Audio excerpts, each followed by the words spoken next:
Thank you very much. Thank you.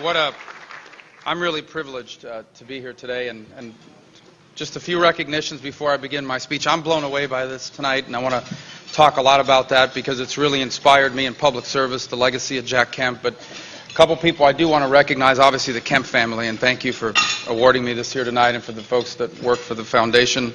It's great to have my wife Jeanette here, who's here all the way from Miami. It's her birthday tomorrow.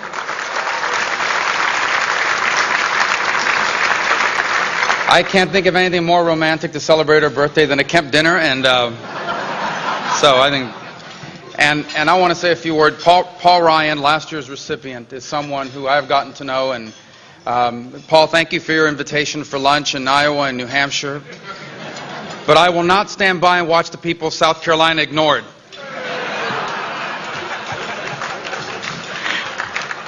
All kidding aside, when I was running for the U.S. Senate, and very few people believed I could win. Literally, most of the people that believed I could win all lived in my home, and 4 of them were under the age of 10. Paul Ryan was one of the only people in Washington that came to my assistance, and I will never forget that. Thank you, Paul. I appreciate that very much.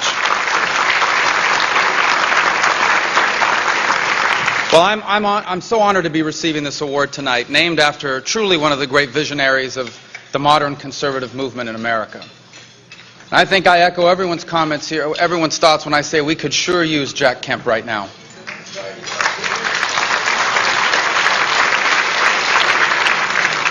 Sadly, Jack Kemp's not here, but his ideas and the principles behind him are. And they are useful to us as we begin to confront the great economic challenges and the opportunities that our nation currently faces. The existence of a large and vibrant American middle class, that goes to the very essence of America's exceptional identity. You see, every country in the world has rich people, but only a few places have achieved a vibrant and stable middle class. And in the history of the world, none has been more vibrant and more stable than the great American middle class. One of the fundamental promises of America is the opportunity to make it to the middle class. But today, as Paul Ryan correctly pointed out, there's this growing opportunity gap developing. And millions of Americans worry that they may never achieve middle-class prosperity and stability, and they worry that their children will be trapped as well, with the same life and the same problems. For those of us like Paul Ryan and I who are blessed with the opportunity to serve our country and government, one of the fundamental challenges before us is to find an appropriate and sustainable role for government in closing that gap between the dreams of millions of Americans and the opportunities for them to realize them. The key to a vibrant middle class is an abundance of jobs that pay enough so that workers can provide for themselves and their families, enjoy leisure time, save for retirement, and pay for their children's education so they can grow up and earn even more than their parents.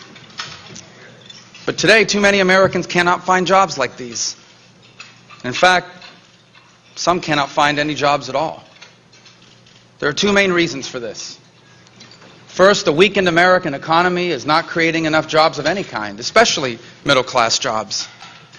And second, we have a skills shortage. Frankly, too many Americans do not have the skills they need to do the new middle-class jobs of the 21st century. The path to a prosperous and growing American middle class is the combination of a vibrant economy that creates these middle-class jobs and the people with the skills needed for these new jobs. And the federal government can play an important and positive role in encouraging a vibrant economy and in equipping our people with the skills they need for 21st century middle-class jobs. Federal policies on the national debt, taxes, and regulations all have a tremendous impact on economic growth and on middle-class job creation. Our $16 trillion debt and the lack of a plan to fix it scares people from investing in opening or growing a business. They're afraid of getting hit with a massive tax increase in the future to pay off this debt. One of the leading causes of our growing future debt is the way Medicare is currently designed for the future. And that's why we must reform and save Medicare as soon as possible. Because the sooner we act, the likelier we can do it without making any changes for people who are currently in the system, like Paul Ryan's mother and like my mother. And our complicated and uncertain tax code is also hindering the creation of middle-class jobs. You can't open or grow a business if your taxes are too high or too uncertain. And that's why I personally opposed the President's plan to raise taxes.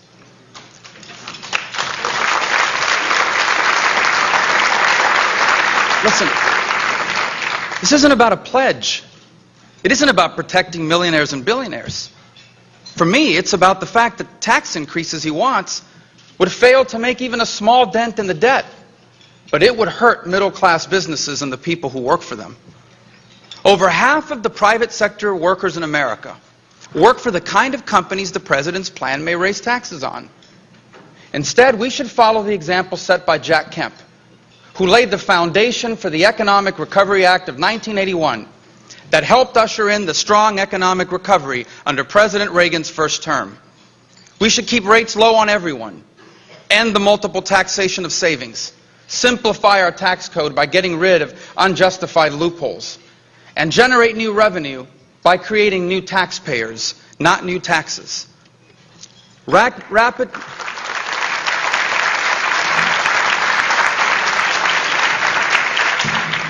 economic growth. Rapid economic growth is the only way to generate the kind of money we need to bring this debt under control. And tax increases do not create new taxpayers, and they do not create rapid economic growth. Excessive regulations are also impeding a middle-class job creation. Now look, regulation is necessary to protect our natural environment, to keep our food and medicine safe, to ensure fair competition and the fair treatment of workers. But regulations cost money to follow. And the more expensive a regulation is, the less money a business has left to give raises or hire new people. So we need to have a balanced approach to regulations. We have to weigh the benefit of any given regulation against the impact it will have on job creation. And that's why we should implement something like Senator Paul's REINS Act, so that if a regulation is going to cost the economy over $100 million, Congress gets the final say on it, not an unelected and unaccountable bureaucrat.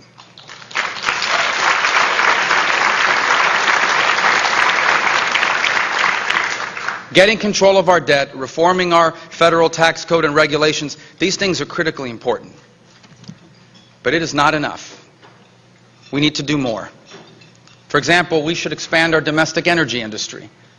American innovation has given us access to massive new deposits of oil and natural gas, making America one of the most energy-rich countries on the planet.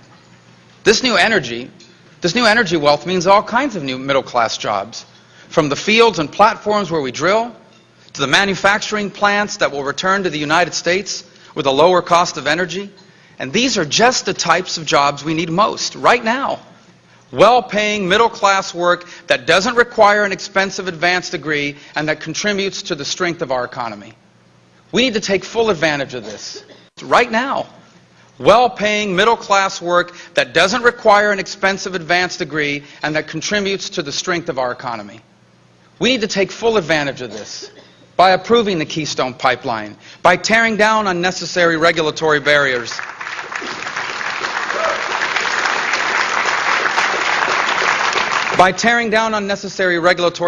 to tapping our own energy sources, and by opening more federal land to safe and responsible exploration. Sound monetary policy would also encourage middle-class job creation. The arbitrary way in which interest rates and our currency are treated is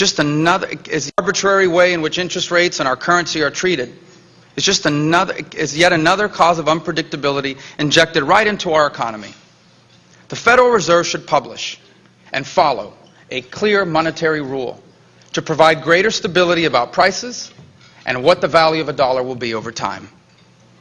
So getting control of the debt, reforming our taxes and regulations, growing our energy industry, and predictable monetary policy are 5 concrete things the federal government can do to help our economy create new middle-class jobs.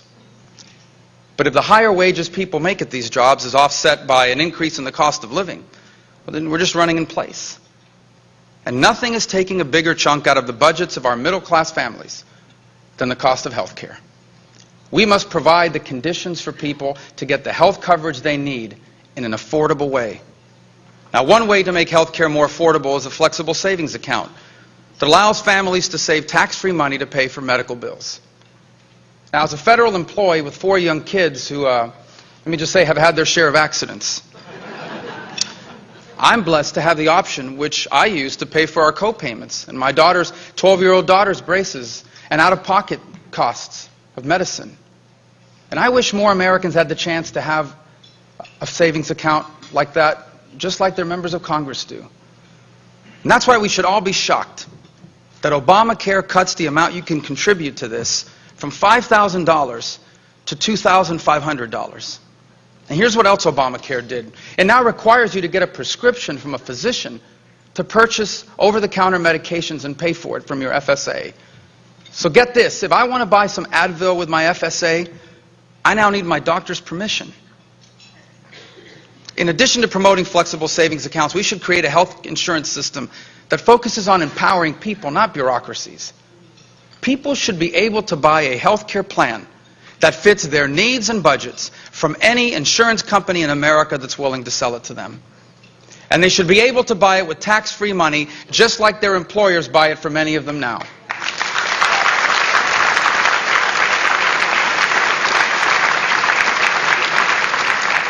We should also expand the number of community health centers, as well as work with hospitals to find the best way to integrate them with their emergency rooms, to try and get non-life-threatening walk-ins to seek treatment there. These are just a few of the things we could do at the federal level to create the conditions for middle-class job creation and stabilize the growth in the cost of living. But no matter how many middle-class jobs are created, you cannot grow the middle class if people do not have the skills to get hired for these jobs. And not so long ago, even if you didn't graduate from high school, if you were willing to work, you could find a job that paid enough for you to buy a home and start a family and eventually send your kids to college and a better life. But those days are long gone, and they're probably not coming back. Today, education plays a central role in the 21st century knowledge economy. For example, 4-year college graduates, they earn almost 70% more than those without such a degree. That doesn't mean that everyone has to have a 4-year degree from a university in order to get ahead. I'm proud that my hometown, Miami, is the home of Miami-Dade College, one of our nation's pioneers in education for work programs. Years ago, they set up numerous work training programs by working with employers to design the curriculum and provide mentoring and internship opportunities. Even if you don't go to the traditional college route, you can secure a good living by earning an education that is customized to your interests and to your strengths. So what are the things the federal government can do in education? Well, first, our elementary and secondary schools need state-level curriculum reform and a new investment in continuing teacher training.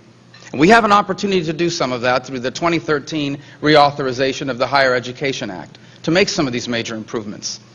Second, the public school system for millions of disadvantaged American children is a disaster. Many of these schools deny opportunity to those who need it most. We need to allow charter schools and other innovative schools to flourish.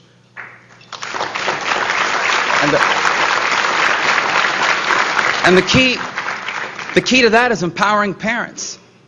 Parents should be the ultimate decision makers on where their children go to school. Unfortunately, poor and working class parents often have no choice whatsoever about what schools their children can attend. In America, all of our parents should be able to send their children to the school of their choice. And for parents with special needs children, the freedom to choose their kids' school is especially important. By the way, our tax code should also reward investment in education. If you invest in a business by buying a machine, you get a tax credit for the cost. If there's a tax credit for investing in equipment, shouldn't there be a tax credit for investing in people? Let's provide tax encouragement to help parents pay for the school of their choice. Let's create a corporate federal tax credit to a qualifying, nonprofit 501c3 education scholarship organization so that students from low-income families can receive a scholarship to pay for the cost of a private education of their parents' choosing. And let's encourage career, technical, and vocational education. Why can't more of our students graduate with a high school diploma and an industry certification in a trade or in a career? And let's find ways for our returning veterans to put the skills they developed in the armed forces to use in civilian job opportunities. One more thing, let's look at ways to address soaring college costs and encourage skill development that doesn't require the traditional four-year college route.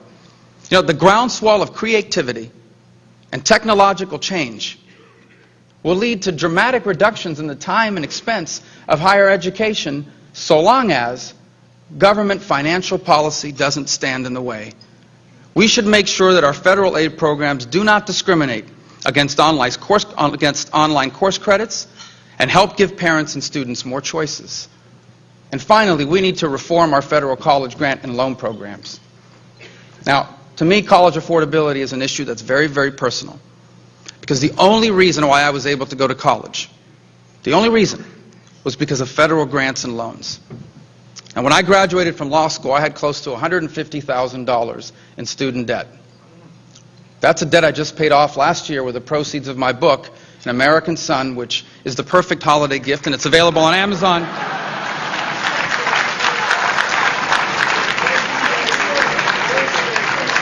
Available on Amazon for $11.99. But anyway, let's explore integrating the Pell Grant program with our tax system. And before they take out a student loan, let's make sure students and their parents know how long it's going to take for them to complete their education, what their likelihood of completion is, how much they can expect to make after graduation, and how much their monthly payment on the loan is going to be. The Know Before You Go Act, which I co-sponsored with Senator Wyden of Oregon, would ensure that future students and their families can make a well-informed decision by having access to information about things like expected post-graduation earning potential and how long it will take for them to pay off their student loans. The bottom line is we are trying to prepare 21st century students using a 20th century education model. Now is the time to be creative and innovative and daring in reforming the way we provide our people the skills they need to make it to the middle class. Now, beyond education, and Paul touched on this, and I want to reemphasize it, beyond education, there's another obstacle that is keeping too many young Americans from moving ahead. Many young Americans do not have the skills they need to get a middle-class job because they grew up in an unstable environment. They live in broken and often violent homes, in substandard housing, in a dangerous neighborhood, with poor nutrition and no access to primary health care. Often they're being raised by heroic single parents and sometimes an elderly grandmother. And they may not have a chance to participate in after-school activities because their parents can't afford the fees and they can't get out of work in time to take them. Rising above these circumstances is possible. Every day some amazing parents and caretaker grandparents are overcoming all of this to give these kids the chance at a better life. But the research on this topic has consistently found that children raised in tough circumstances struggle in comparison with children raised in more stable family settings. They face higher risks of falling into poverty, failing in school, or emotional and behavioral problems. They have lower scores on standardized tests, lower grades, and a much higher chance of dropping out of high school or failing to attend college. Widespread societal breakdown is not something the government can solve, and yet it's something the government cannot ignore. Because you cannot separate the economic well-being of your people from their social well-being. What the federal government can do to confront societal breakdown is limited, but it's important. And rather than pretend that we know the answer, we should do as Paul Ryan suggests by engaging those who do important work every day in mentoring young people and leading them on the right path. Their teachers, their coaches, their parents, their priests, and their pastors. Government leaders should take part and encourage a national conversation about the importance of civil society institutions and leaders in creating the social infrastructure needed for success. We should look at churches and faith-based organizations in the community as part of the solution. Kids joining the Boy Scouts and being involved in a church's youth group aren't just nice things for them to do. One day it might have a real impact on their standard of living and ultimately on our national economy. And by the way, let's protect our safety net programs, not as a way of life, but as a way to help those who have failed to stand up and try again, and of course, as always, as a way to help those who cannot help themselves. But these programs must be reformed. Reformed to enhance family stability and financial opportunity, education, and a culture of work. Perhaps the most important thing an effective thing we can do in government about societal breakdown is acknowledge the impact that it's having. Ask any of the amazing teachers we are blessed to have here in America. I have 4 of them in my own family. And they are on the front lines of this problem every single day. They will be the first to tell you that every single day, kids bring their home experience into the classroom. Every day, these teachers see firsthand how kids living in dysfunctional homes are going to really struggle to make it. And as a people, we cannot build a vibrant and broad-based middle class if we do not solve this problem. Now, my parents immigrated here with few skills, limited education, and no money. They worked in the service industry almost their entire life here.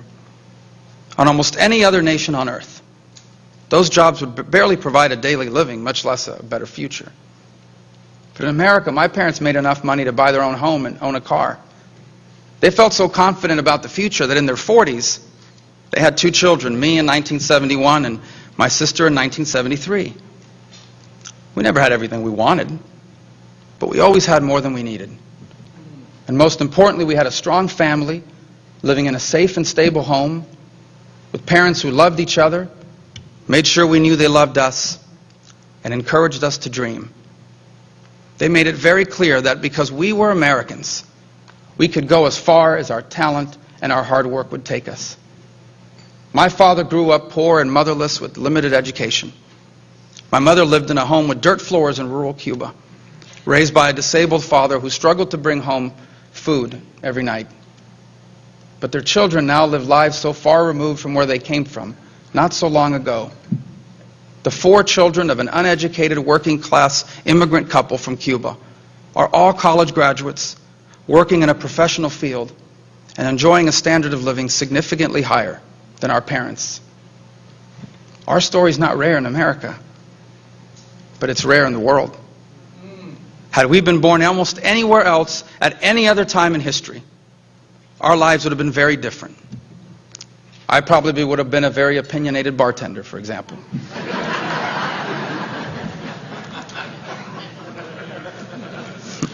But instead, I was born and raised in late 20th century America, where our economy produced jobs for relatively low-skilled workers like my parents, and where those jobs paid them enough for them to make it into the middle class, where the government helped me and my siblings pay for college, and where today all 4 of us live a life much better than our parents. Because of where I was raised and who I was raised by, I know that what we have here in this country is special. It is the exception rather than the rule. And if we lose it, there is nothing to replace it. If America declines, so will the world. Today, the journey my parents made from poor immigrants to working middle class is much harder than it was in their time. Because the world has changed. The economy has changed. Our society has changed.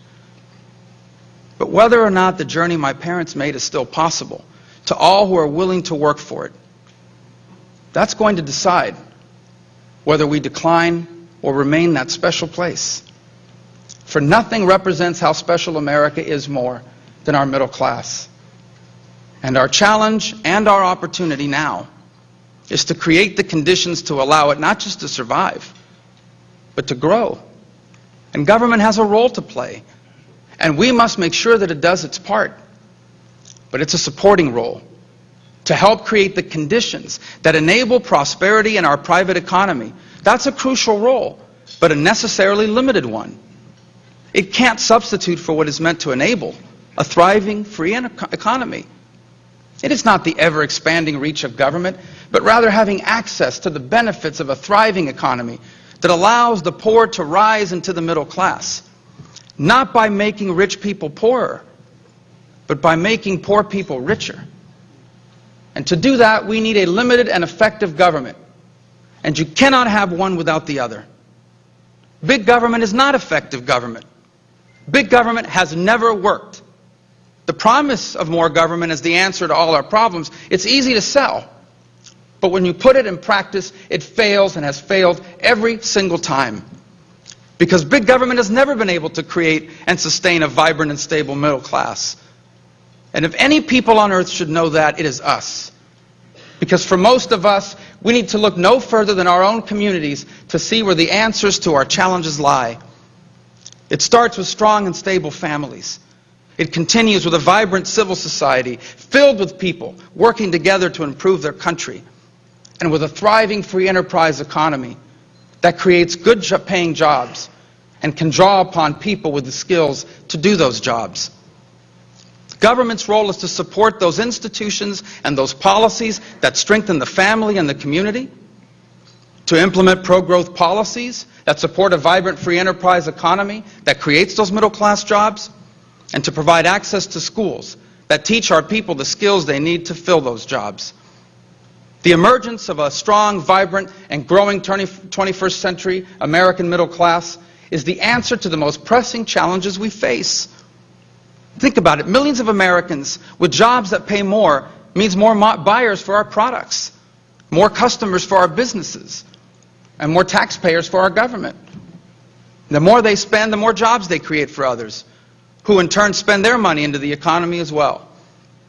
And if you have that, then even with low and stable tax rates, the taxes they will pay mean new revenue for our government to provide for the national defense, fund our safety net, and pay down our debt. And if we are determined to remain an exceptional nation, this is the only way forward. And if we embrace it, the promise of the 21st century is extraordinary. The United States will soon be the world's largest producer of energy. The emergence of affordable American natural gas will allow manufacturing to return in force to our shores again. American innovation promises to revolutionize healthcare, communications, and transportation. And every year, millions of people all around the world are entering the middle class, now able to afford the things we invent and build, hire us to provide services, and take trips here to visit our tourist destinations. If we make the right choices now, life in America can be better than it has ever been. Now, I've heard it suggested that the problem is that the American people have changed, that too many people want things from government. But I'm still convinced that the overwhelming majority of our people, they just want what my parents had, a chance, a real chance to earn a good living and provide even better opportunities for their children. A few weeks ago, I was giving a speech at a fancy hotel in New York City. When I arrived in the banquet hall, I was approached by a group of 3 uniformed employees like the ones that are working here tonight from the hotel's catering department. They had seen my speech at the Republican convention where I told the story about my father, the banquet bartender, and they had a gift for me. They presented me with this name tag, which says Rubio, banquet bartender.